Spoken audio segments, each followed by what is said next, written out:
Si aujourd'hui ton offre se résume à obtient X bénéfices en X temps, ou alors j'aide les entrepreneurs à générer, je sais pas, 30 000 euros par mois en 3 mois sans faire ça, ou alors via tel mécanisme, sache qu'il y a de fortes chances que ton offre soit perçue comme étant une commodité.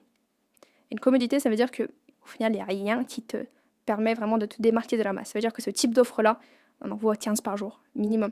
J'ai ouvert mon compte LinkedIn il y a très peu de temps et après 3-4 jours, j'ai dû tomber 50 fois sur le même type d'offre à chaque fois. Bien sûr, quelques petits changements en termes de promesses, en termes d'offres, très légers. Mais aujourd'hui, on est plus dans la bataille à celui qui promettra le plus qu'à celui qui va vraiment proposer quelque chose qui se différencie de la masse.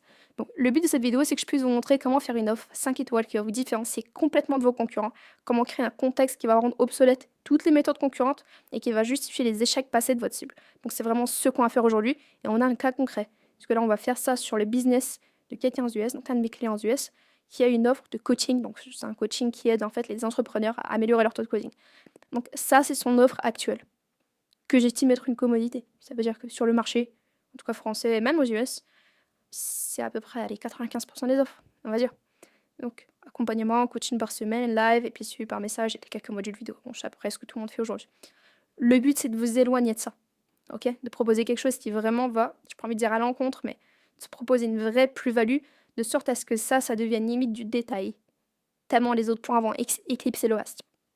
Ok, donc on va bosser en plusieurs points. Alors, je vais déjà faire un screenshot parce que, mine de rien, il y a quand même des éléments intéressants. On va s'en servir comme base. J'aime beaucoup bosser sur Google Docs en passage. Je m'en sers même pour faire des ventes. Enfin, je ne vends pas par call de vente, je vends par Google Docs. Enfin bref, ça marche très bien. Mais ce n'est pas le sujet d'aujourd'hui. Donc, ok. On va s'en servir comme base et on va travailler en 3 axes, on va dire. On va dire 3 axes. On va définir ce qu'on appelle la DID. On va définir le mécanismique. Et enfin, la pénibilité perçue. On verra tous ces termes en détail juste après. Ok. Donc, il faut savoir que cette offre-là est à 3 000 $. Je pense qu'il peut aller targeter facilement les 5-6 000 $, une fois qu'on aura mis à jour son offre. Ce business-là fait 28 500 $. Enfin, il a fait 28 500 $ le mois dernier. Mais il tourne à peu près entre 25 et 30 K. Il a énormément d'audience, une grosse audience. Son trafic est principalement de l'organique. Quand je dis grosse audience, c'est, je crois qu'il a 15 000 abonnés. Enfin, sur une offre comme celle-là, c'est déjà pas mal. Et c'est uniquement full Instagram. Enfin bref.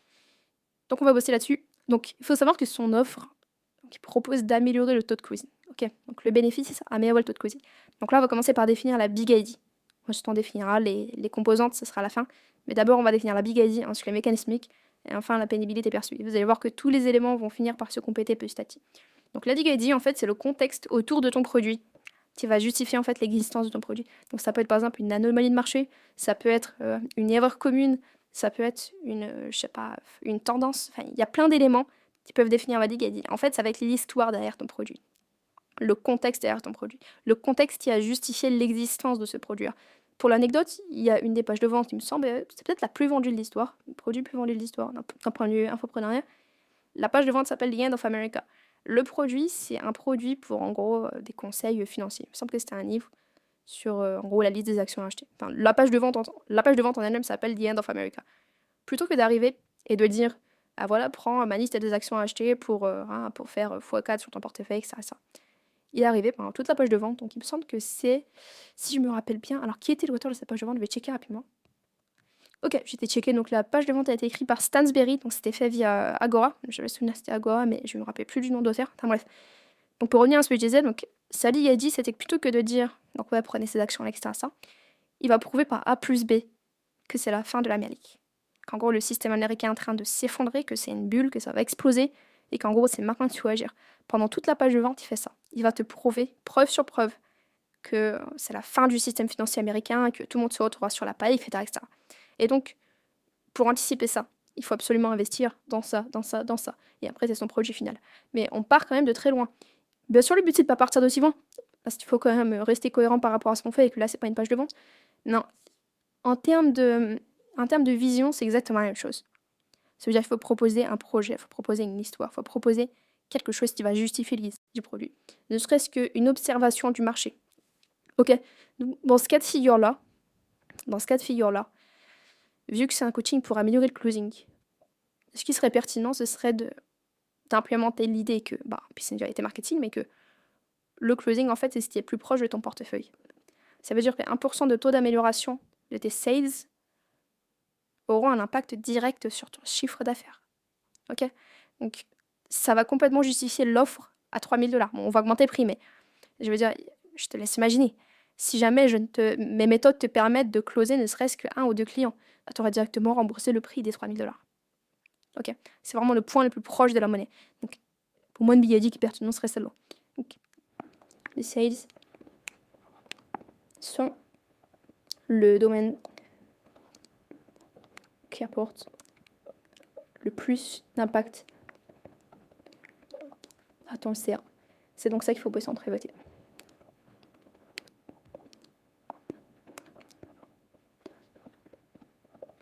Ok, donc bien sûr, je vais le reformuler, etc. Mais en gros, l'idée, c'est ça.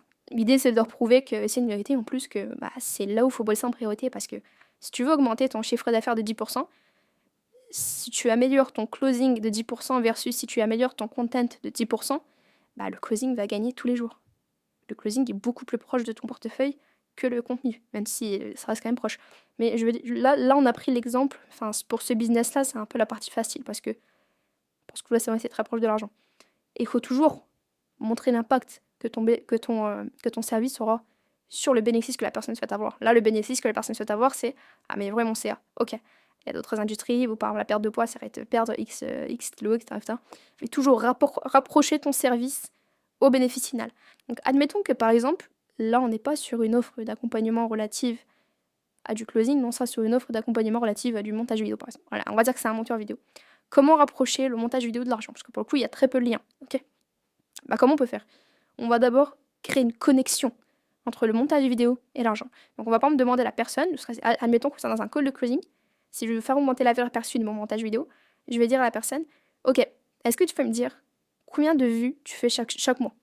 La personne va dire, allez, je fais 100 000 vues par mois. Ok, donc chaque mois, il y a 100 000 personnes qui sont confrontées à ton offre via ce canal-là. On est d'accord? Ouais. Donc tu fais combien de chiffre d'affaires sur ce canal-là? Ce canal-là me rapporte, je sais pas, 10K, on va dire. Ok, donc 100 000 vues te rapportent 10K. Donc 100 000 personnes qui voient ton offre chaque mois qui correspondent à 10K. Ouais, ok. Admettons que demain, au lieu de faire 100 000 vues, au lieu que 100 000 personnes voient ton offre, c'est 200 000 personnes. Quel impact ça aura? Tu auras donc 200 000 personnes qui vont voir ton offre. Donc tu auras 2 fois plus de personnes qui entreront sur ton funnel. Donc tu auras 2 fois plus de personnes qui prendront un call avec toi. Et donc tu feras potentiellement x2 sur ton taux de closing. Donc x2 sur ton CA.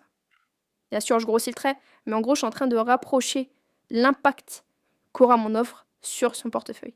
C'est vraiment ça qui permet d'augmenter drastiquement la valeur perçue. Et ça peut se faire dans toutes les niches. Là, il est fait pour le make money, mais ça peut se faire dans la perte de poids, ça peut se faire dans la nutrition, ça peut se faire dans toutes les niches. Il faut juste prendre en compte le bénéfice que la personne recherche, le bénéfice final, et rapprocher ton offre, la connecter au bénéfice final. Donc voilà, donc là, c'est la Bigadi. Donc ok, donc on a une Bigadi qui est quand même intéressante. C'est ce qui va justifier en fait le fait que la personne devrait prêter attention au closing. Donc ensuite, on a le mécanismique. Alors, pour ceux qui ne savent pas, le mécanismique, c'est un concept qui est indispensable sur les industries qui sont saturées, où il y a beaucoup de concurrents. Si aujourd'hui vous êtes sur une niche où il n'y a pas beaucoup de monde, en gros, c'est pas nécessaire d'avoir un mécanismique. Mais si vous êtes sur une industrie, plus votre industrie est saturée, plus le mécanismique devrait être travaillé. Donc oui, dans son cas, il faut savoir que c'est, surtout aux US, c'est quand même assez récurrent. Il y a une offre, il y a un positionnement il y a beaucoup de concurrence sur ce positionnement. Donc on va penser en fait à un élément de son offre, dans sa méthode, qui va rendre obsolète toutes les autres méthodes et qui va justifier les échecs passés de sa cible. Donc là, par exemple, si on parle d'un point de vue marketing, je suis en train de réfléchir, je suis vraiment en train de bâtir l'offre pendant que je fais cette vidéo. Donc si on parle d'un point de vue marketing, il faut savoir que c'est ce qu'on appelle les niveaux d'awareness. Pour ceux qui ne connaissent pas, c'est un concept qui vient du livre d'Eugene Schwartz, un excellent livre, c'est Direct Sales Advertising, que je vous invite à lire, qui est vraiment génial. Donc les niveaux d'awareness, ça va être, je vais vous les faire, ça va être, hop. 5, ok, premier niveau d'awareness. Donc ça va être les 5 types de prospects qu'on peut avoir. Ok. Vous pouvez avoir des prospects unaware. Donc ça, c'est des personnes qui ne sont pas au courant s'ils ont le problème. Ok, je vais faire rapidement parce que c'est des concepts qui sont quand même assez connus. Ensuite, on a Product Aware. Donc là, ils sont conscients. On va attendre pour les fautes. Qu'ils ont un problème, mais ils ne connaissent pas la solution. Ok, ensuite on a le Solution Aware. Là, ils sont conscients de la solution, mais ils sont pas conscients de... Enfin, ils te connaissent pas. Ils sont conscients... Solution... Pas ton produit. Ok, ensuite on a... Ça c'est Solution Aware. Ensuite on a du Product Aware. Ça c'est des personnes qui vont connaître ton produit, mais ils sont pas clients. Donc là, ils te connaissent, ils te suivent probablement sur les réseaux. Voilà, mais voilà, ils n'ont jamais passé le pas d'acheter chez toi. Et enfin, le plus facile à closer, c'est le Most Aware. Donc là, ok, déjà client, on va dire. On va grossir le trait. Déjà client chez toi, il a déjà consommé chez toi et il est prêt à reconsommer s'il faut. Il faut savoir qu'on ne va pas closer une personne qui est unaware comme on va closer une personne qui est most aware. Ok. Si la personne est unaware en face de toi, je veux d'abord la convaincre qu'elle a un problème. Ensuite, je veux convaincre que ce problème-là est douloureux et qu'elle doit absolument le résoudre. Ensuite, je veux convaincre que la solution à ce problème-là, c'est X produit. Ensuite, convaincre que mon produit, il est meilleur que tous les autres. Et ensuite, lui faire, pourquoi pas, une offre promotionnelle ou peu importe. Mais en fait, c'est comme ça. La personne commence à unaware et petit à petit, elle va monter dans les niveaux d'awareness. Bien sûr, le but, c'est de ne pas avoir ce genre de personnes en appel. Ok, parce que ces personnes-là sont quasiment, allez, on va dire, impossibles à closer. Ce genre de personnes-là, on peut en avoir en appel. Product aware, j'ai fait une erreur, c'est problem aware ici. Problem aware, on peut en avoir en appel. Solution aware, on peut en avoir en appel. Enfin, tous les autres, on peut les avoir. Juste ceux-là, on ne veut pas les avoir parce qu'ils sont beaucoup trop froids. Donc, ok. Un truc que je n'ai jamais vu, ou alors qu'il doit y en avoir très peu, c'est closer en fonction de ses niveaux d'awareness. Ça, c'est un truc qu'on utilise beaucoup en copywriting pour inciter la personne à acheter, mais on l'utilise peu très peu en closing. Donc, pourquoi pas réutiliser ça et en faire un mécanisme unique. Ça veut dire que, on va dire à la cible, on va dire au prospect, aujourd'hui, tu closes tout le monde de la même manière, alors que les personnes doivent être closées de manière différente en fonction de leur niveau d'awareness. Ce qui est complètement logique d'un point de vue marketing. Et en plus, on va s'adresser à des personnes qui ont des problèmes de taux de closing, d'accord? Donc des personnes qui sont quand même, allez, on va dire, conscientes du marketing. Ça, si quelqu'un connaît un minimum le marketing, il connaît ces principes-là.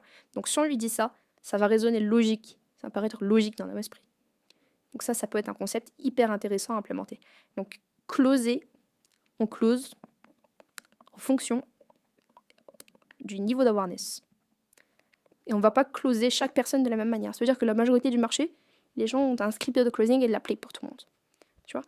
Et ça rejoint ce que je disais au tout début. Ça veut dire que le mécanisme sert à la fois à rendre obsolètes les méthodes concurrentes. Bah forcément, les méthodes concurrentes, elles closent tous les leads de la même manière. Elles ont un script de closing. Et ça va justifier les échecs passés de ta cible. Ça veut dire que quand la cible, on va lui expliquer ça. Elle va dire « Ah, mais c'est pour ça que je closais pas. » Mais c'est complètement logique, en fait. Je ne pouvais pas closer. Parce que j'avais un script pour tout le monde. Or, j'ai pas pris en compte les niveaux d'awareness. Pourtant, je prends en compte les niveaux d'awareness dans mon contenu. Je prends en compte les niveaux d'awareness quand je fais des VSL. Pourquoi je les prends pas en compte dans le closing? Ça justifie mes échecs passés. Voilà. C'est exactement la réaction qu'on cherche à avoir. Faut savoir que quand vous faites un mécanisme unique, bon, c'est du marketing, hein, mais faut qu'il y ait quand même de la vérité. On va pas mettre un mécanisme unique qui n'existe pas. Faut quand même que la personne, faut quand même que ça sonne logique en fait. Donc là, pour moi, c'est complètement logique. On peut complètement implémenter ce mécanisme unique là pas. On close en fonction du niveau d'awareness. Ok, donc là, à partir de ces deux premiers éléments, ta big idea du mécanisme unique, on va déjà pouvoir améliorer l'offre. Ouais, l'offre, c'est juste ça. Ok. On va pouvoir l'améliorer. Donc là, par exemple, j'ai vu ça dans ces modules vidéo. Création d'un deck de vente impactant. Ok, donc moi, je vais l'enlever. Pour moi, ce ne sera pas un module vidéo. Pour moi, ce sera un truc qu'on fera en done for you. Donc c'est nous qui le faisons pour le client. Création. Je vais mettre 3 decks de vente. Qui en a en fonction des niveaux d'awareness. Ça veut dire que si ton lead en face de toi est problem aware, tu vas avoir un deck de vente problem aware. Si ton lead est solution aware, tu vas avoir un deck de vente solution aware. Si ton lead est product aware, tu vas avoir un deck de vente product aware. Ok. Pas besoin de faire de deck de vente pour le unaware ni pour le most aware. Juste pour les 3 là, c'est déjà. niveau d'avoir less. Donc là, c'est pour répondre à mécanismique. Ça, on pourra le templétiser, hein, parce que c'est du done for you, donc on va le faire pour eux. Il faut savoir que 95% de trucs sera templétisé. On va juste personnaliser un peu en fonction de forcément du business qu'on a en face de nous. Mais en fait, ça va être facile à délivrer. Il faut savoir que quand vous mettez du done for you dans une offre comme celle-là, il faut que ce soit hyper simple à délivrer. Parce que le but, c'est de faciliter la délivrabilité. Donc là, on a un truc facile à délivrer, une fois qu'on a templétisé, bien sûr, et qui a quand même une bonne valeur perçue. Moi, si tu me dis, je te fais 3 decks de vente en fonction de chaque niveau d'awareness, je me dis, waouh, ça a demandé de l'effort quand même. Alors qu'en fait, non. Mais ça, ils sont pas censés le savoir. Ok, on continue. Qu'est-ce qu'on pourrait ajouter qui irait dans le sens de la Big ID ou du mécanisme? Ouais, pour chauffer les vides, on pourrait mettre un principe de chauffe. Ce qui fait que quand quelqu'un book un appel alors qu'il est problem aware, on pourrait essayer de le faire passer en solution aware pour faciliter le taux de closing. Ça passe par une séquence email. Et ça restera du done for you, quoi. Faut, parce qu'on pourra le templétiser. Séquence. Email post-booking. Donc quand la personne book un call, on va lui envoyer une séquence email. Et le but de la séquence email, c'est de la faire passer problem aware à solution aware. Et si elle est solution aware, bah, ça va renforcer en fait le solution aware. On va pas la faire passer en product aware. Parce que la faire passer en product aware, ça veut dire parler de notre produit, etc. Le produit en général, c'est plus simple d'en parler dans l'appel de vente. En tout cas, sur ce type de business. Donc, ok. Donc, pour faire monter le niveau d'awareness.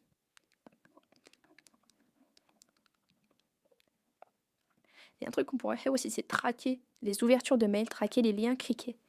Ce qui fait que si la personne n'a ouvert aucun des mails post-booking, donc ce sera 3 mails, je vais mettre 3 mails, et que je veux pas que quelqu'un book un appel au-delà de 3 jours, parce que sinon la personne va se refroidir. Donc, si vous avez par exemple un calendrier, pensez à ne pas autoriser les gens à booker un appel plus de 3 jours, sinon la personne va se refroidir. Donc ok, 3 mails. Et si la personne ouvre les 3 mails, moi je pars du principe qu'elle a passé un niveau d'awareness. Donc si elle est problem aware, je pars du principe qu'elle est devenue solution aware. Par contre, elle n'est pas passée product aware, mais elle devient solution aware avertie, on va dire. Solution aware plus. Si elle est déjà solution aware et qu'elle ouvre les 3 mails, je dirais que c'est un solution aware plus, entre guillemets. Mais voilà, ça pourrait être pertinent. Faire monter le niveau d'awareness. Et donc on prendra le deck de vente qui correspond au niveau d'awareness. Donc ok. Ça d'ailleurs, ça me fait penser, j'ai parlé de Calendly, donc pour mettre la mise en place du Calendly.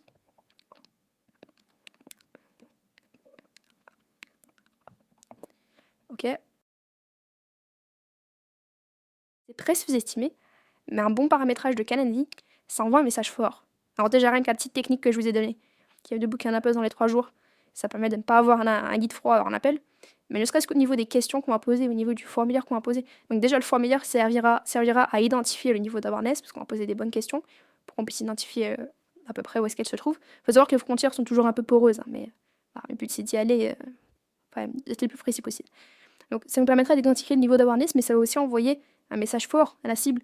Par exemple, au lieu de dire, au lieu d'envoyer un message, je sais pas, combien de leads tu veux avoir le mois prochain. Et je ne vais pas lui dire ça. Je vais lui dire, combien de leads est-ce que tu es prêt à accepter? Combien de clients tu es prêt à accepter sur les 2 prochains mois? Quelle est ta capacité? Est-ce que tu peux assumer, je sais pas, 10 clients supplémentaires? Pourquoi? Parce que, en fait, ça lui envoie un message. Ça lui envoie un message que le problème, c'est pas est-ce que tu auras des clients supplémentaires. La question, c'est oui, tu auras des clients supplémentaires. La question, c'est est-ce que tu pourras les accepter? Ça change complètement la perspective. Donc, voilà, c'est des petites techniques, mais qui permettent de petit à petit renforcer la confiance que la personne a envers toi. Je vais mettre fou paramétrage.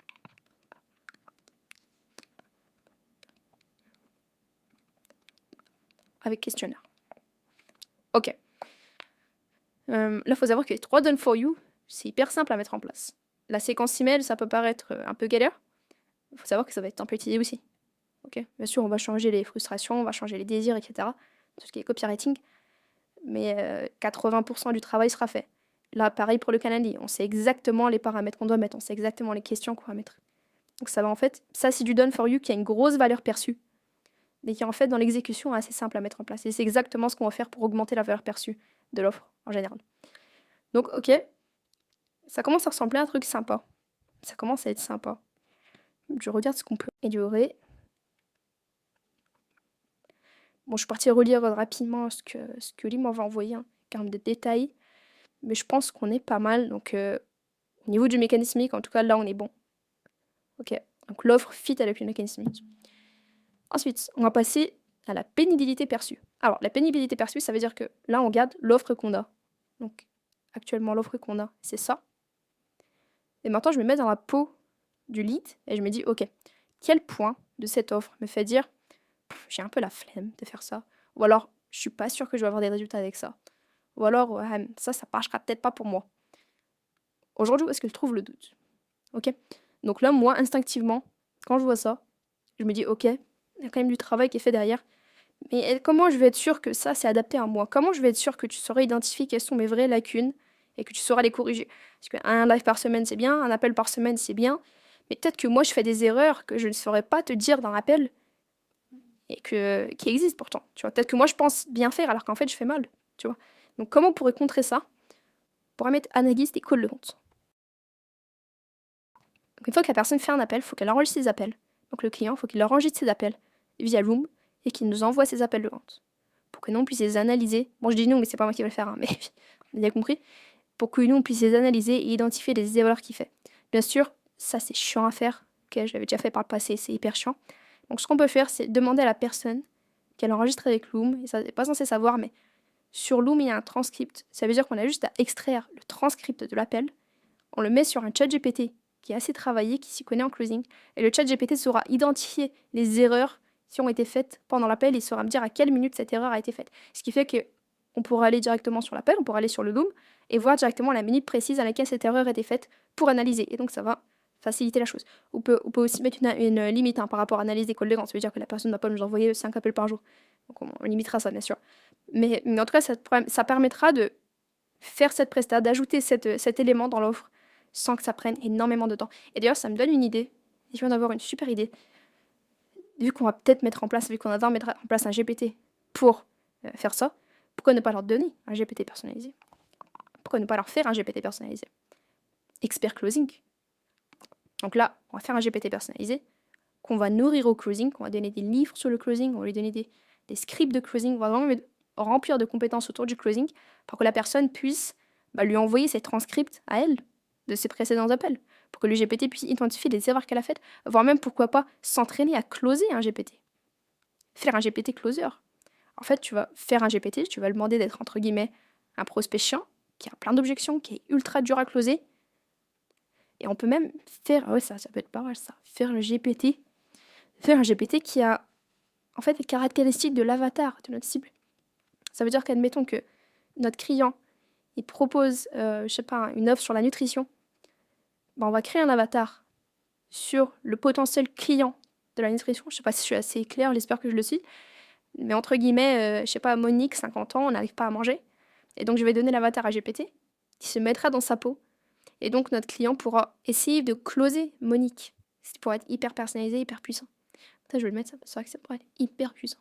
Donc, donner au GPT des compétences en closing, plus l'avatar du client, pour qu'il puisse s'entraîner à closer. Ah, ça va être pas mal ça. Ok, super. En termes de délivrabilité, ça on a un point qui est vraiment puissant. En termes de délivrabilité, au final le but ça va être d'avoir un GPT qui a des compétences en closing, d'en faire un. Et donc pour chaque personne, ce qu'on va faire, c'est qu'on va juste ajouter l'avatar du client. Donc on demandera au client, est-ce que tu as un avatar client? Si t'en as pas, fais-le. Comme ça, on le mettra dans le GPT. Et pareil, la personne va penser que c'est un GPT qui a été fait uniquement pour elle, alors qu'en fait, on l'a temporisé au maximum.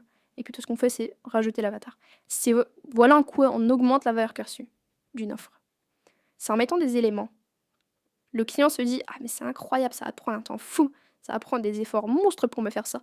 Alors qu'en fait, non, j'ai templatisé la chose en amont, je l'ai personnalisé avec les caractéristiques de mon client, et je lui donne. Ce qui fait qu'au final, je me retrouve avec une offre hyper puissante. Donc ok. Là, on a 4 éléments qui sont quand même done for you.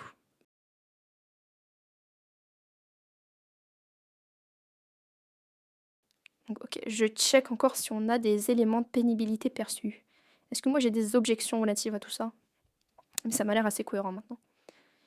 Donc, 3 mois d'accompagnement, un appel coaching, un live, je peux être personnalisé. For you. Séquence email post-booking. Donc là, l'avantage, c'est qu'on va lui dire aujourd'hui aussi, tu galères à closer parce que tu as des leads froids. Là, on va d'abord chauffer tes leads. Et ensuite, on va arriver avec le bon tech de vente qui correspond au niveau d'awareness de ton lead. On a vraiment un truc qui se démarque de 99% de ce qui se fait sur le marché, même sur le marché US. Mais sinon, c'est pas mal. Donc, ok, j'ai remarqué un truc là. On pourrait brander aussi les modules vidéo. Ce qui fait qu'en fait, chaque module vidéo puisse être vendu en l'état. Bien sûr, on va l'inclure à l'offre, mais par exemple, ça, l'art de poser des questions puissantes, on va pouvoir le brander. Par exemple, je sais pas, la méthode des 1000 questions. Un truc qui sonne bien, ça. La méthode des 1000 questions. Là, tu me dis que tu as une méthode qui, en fait, posait énormément de questions à la personne pour qu'elle se close toute seule. Là, ça pourrait être hyper puissant. Là, pareil, comprendre la psychologie du client. Psycho masterclass, un truc comme ça. Et en fait, limite que chaque module ait une valeur en elle-même. Chaque module a une valeur. Que la personne puisse acheter un module limite. Bien sûr, on va pas lui vendre un seul module, mais que chaque module puisse être un produit. Ça, je l'isole, j'en fais un produit. C'est vraiment ça qu'on vise.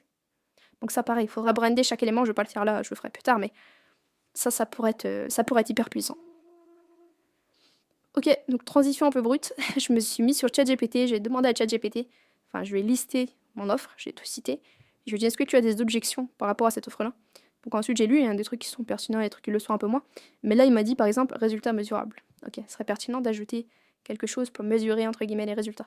Donc là, ce qu'on pourrait faire, et là, ça me permet d'encore améliorer notre offre, c'est de mettre en place un CRM, tout simplement, qui permettra de suivre son taux de closing, etc. Ça, on va le mettre en bonus, parce que beaucoup de business en ont déjà. Ok, beaucoup de business en ont, donc il faut absolument pas dire à la personne « Ah, t'es en train de payer pour quelque chose que t'as déjà ». Donc on va le mettre en bonus, et si la personne l'a, tant mieux, c'est pas grave. Si elle l'a pas, bah c'est un bonus, donc tu l'auras.